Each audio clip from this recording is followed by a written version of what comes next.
దళిత బడుగు బలహీన వర్గాలు వ్యాపార పరిశ్రమలు పెట్టుకోవాలని చెప్పి ప్రభుత్వం అప్పులు ఇప్పించింది. ఆ అప్పులు వాళ్ళు తీరిస్తే ఆ డబ్బులతో మరికొంతమందికి అవకాశాలు లభిస్తాయి. ఆ వడ్డీతో మరి లాభం వస్తే ఇంకొంతమందికి అవకాశాలు ఇస్తాయి. అందుకే కదా ఏ ప్రభుత్వం అయినా నడిపేది. వాళ్ళని డబ్బులు రికవర్ చేయమని అడిగితే తప్పెట్టవుతుంది?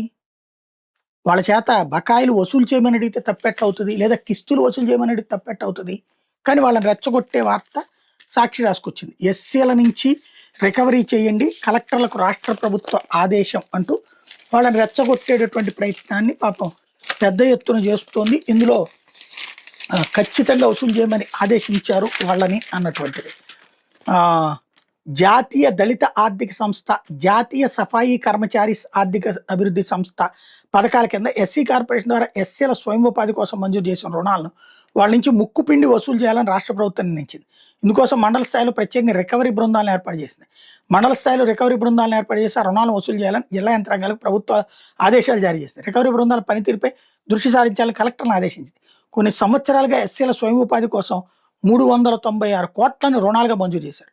ఇందులో ఇప్పటికే 100 కోట్లను రికవరీ చేశారు. మిగతా 296 కోట్లను వసూలు చేయాలని కలెక్టర్ని ఆదేశించింది. గుంటూరు జిల్లాలో అత్యధికంగా 30 కోట్లు, కృష్ణా జిల్లాలో 25 కోట్లు, అనంతపురం జిల్లాలో 7,68 కోట్లు 68 లక్షలు ఎక్కువ బకాయిలు ఉన్నాయని వాటిని రాబట్టాలని సూచించింది. ఎస్సీ కార్పొరేషన్ అధికారులు సిబ్బందితో మండలాల వారీగా రికవరీ బృందాలను ఏర్పాటు చేసి ప్రత్యేక చర్యలను తీసుకుంటున్నారు. ఇది మంచిదే కదా. ఈ 2 కేంద్ర ప్రభుత్వ పథకాలు. ఆ డబ్బులు తీసుకుని రీపే చేస్తే కేంద్ర ప్రభుత్వం వేరే వాళ్ళకి ఇస్తుంది. లేకపోతే నువ్వు రికవర్ చేయకుండా నీకెట్టిస్తామయ్యా అంటది. కాబట్టి ఇది రికవర్ చేయడాన్ని తప్పు అంటూ ఎస్సీలను రెచ్చగొట్టాలనుకోవడం ఎందుకు అర్థం కాదు.